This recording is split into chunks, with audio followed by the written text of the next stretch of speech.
आज के इस वीडियो में हम आपको बताएंगे कि कैसे आप बैंकॉक में एंजॉय कर सकते हो और वो भी बजट में। तो इस वीडियो को पूरा देखना। बैंकॉक एक बहुत खूबसूरत शहर है जहाँ की scenic beauty, street food, famous architecture, malls, बड़े बड़े बिल्डिंग्स और नाइट लाइफ बहुत फेमस है।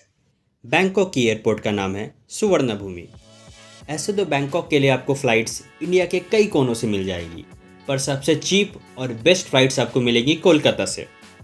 वैसे तो इंडिया की कई एयरलाइंस की फ़्लाइट वहाँ जाती है, जैसे कि इंडिगो, एयर एशिया, पर ये सब बजट एयरलाइन है। और अगर आप चाहते हैं लग्जरी फ़्लाइट का मज़ा लेना तो आप थाई एयर से भी फ्लाई कर सकते हैं। और अब स्वागत है आप सभी का बैंकॉक एयरपोर्ट पर। और अब हम यहाँ जानेंगे इमिग्रेशन, वीज़ा और साथ ही एक्सप्लोर करेंगे tourist places, itinerary, budget, SIM card, सब कुछ जानेंगे सारी इंपॉर्टेंट टिप्स के साथ इसी वीडियो में।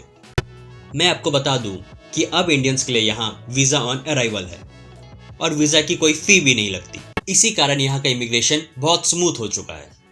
कोलकाता से कई फ़्लाइट्स रात को पहुँचती है, तो इमिग्रेशन स्मूथ तो है, पर वहाँ भीड़ काफ़ी रहती है। तो एयरपोर्ट से एग्जिट करने में आराम से आपको 1 से 1.5 घंटा लग जाएगा। बैंकॉक में आपकी होटल सुकुम्बोई की लोकेशन में होनी चाहिए। यहाँ आपको सारे अच्छे अच्छे होटल्स और हॉस्टल्स मिल जाएंगे।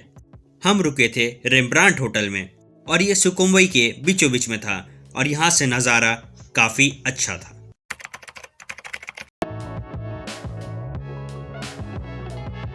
आपके आइटिनरी में डे 1 को रहेगा आइकॉनसियम मॉल।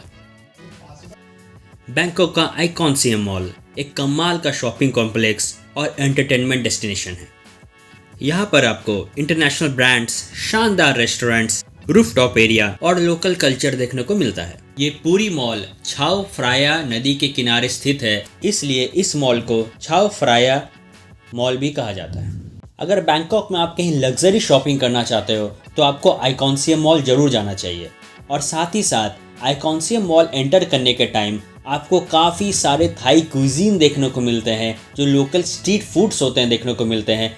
अगर आप कपल में गए हो तो ये जगह में आप घंटों व्यतीत कर सकते हो और पहली शाम को इससे खूबसूरत स्वागत बैंकॉक आपका नहीं कर सकती, क्योंकि जिस नदी के किनारे आइकॉनसियम मॉल है उसका नाम छाओ फ्राया नदी है। तो उसी के साथ जो हमें क्रूज़ बोट मिलती है उसका नाम भी छाओ फ्राया प्रिंसेस बोट ही है। और मैं आपको बता दूं कि कई बोट्स वहाँ चलती है, जिसमें से एक बोट केवल और केवल इंडियंस के लिए डेडिकेटेड है।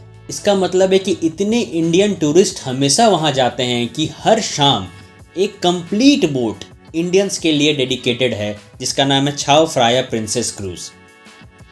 ये क्रूज़ बैंकॉक की खूबसूरत रातों का आनंद लेने के लिए बेहतरीन माध्यम है। इस क्रूज़ पर आप स्वादिष्ट डिनर, लाइव म्यूजिक और नदी के किनारे के ऐतिहासिक नज़ारों देख सकते हैं। चमचमाती रोशनी और ठंडी हवाओं के बीच यह अनुभव यादगार बन जाता है।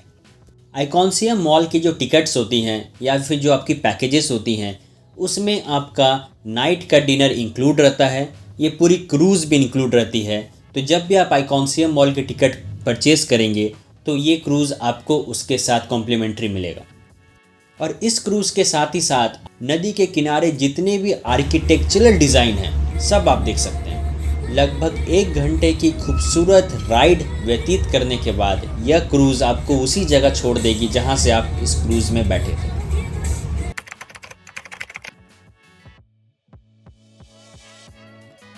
डे 2 को आप सुबह सुबह जाओगे सफारी वर्ल्ड। यह जगह फैमिली के साथ पूरे दिन भर बिताने के लिए सबसे बेस्ट है। यहाँ पे होने वाले खेलों में रोमांच और जानवरों के साथ बिताया हुआ पल आपको हमेशा याद रहेगा। ये वही जगह है जहाँ की एरुंगुटन शो होता है, जो कि एक चिंपैंजी है, और आप सब ने कभी ना कभी कहीं ना कहीं किसी न किसी प्लेटफॉर्म पे इस चिंपैंजी को देखा होगा, जो कई तरह के करतब, कई तरह के शोज़ करता है और आम लोगों के साथ फ़ोटो भी क्लिक कराता है। साथ ही साथ यहाँ मरीन पार्क भी है, जहाँ पे dolphin show, sea lion show और काफ़ी बर्ड्स के शो भी होते हैं। ये पूरी डे एक्टिविटी होती है।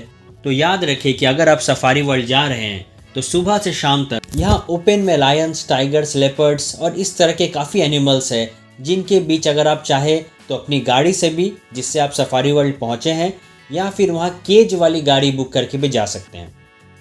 यहाँ पे भी हर जगह की तरह इंडियन रेस्टोरेंट डेडिकेटेड है इंडियंस के लिए। और जब भी आप अगर इंडिया के थ्रू यहाँ का पैकेज लेते हो तो आपका लंच वहाँ पे बफे जो रहेगा वो फ्री रहेगा इंडियन रेस्टोरेंट में। और यहाँ पे आप बेबी टाइगर के साथ फ़ोटो भी क्लिक करा सकते हो। इसी तरह कई सारे बर्ड्स हैं, और जो चिंपैंजी के बारे में मैंने बोला था उसके साथ भी आप फ़ोटो और वीडियो बना सकते हो।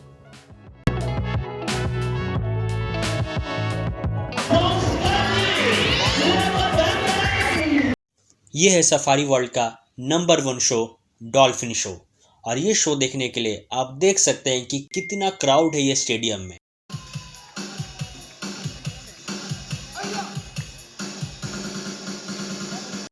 और ये शो है फेमस ओरांगुटन का।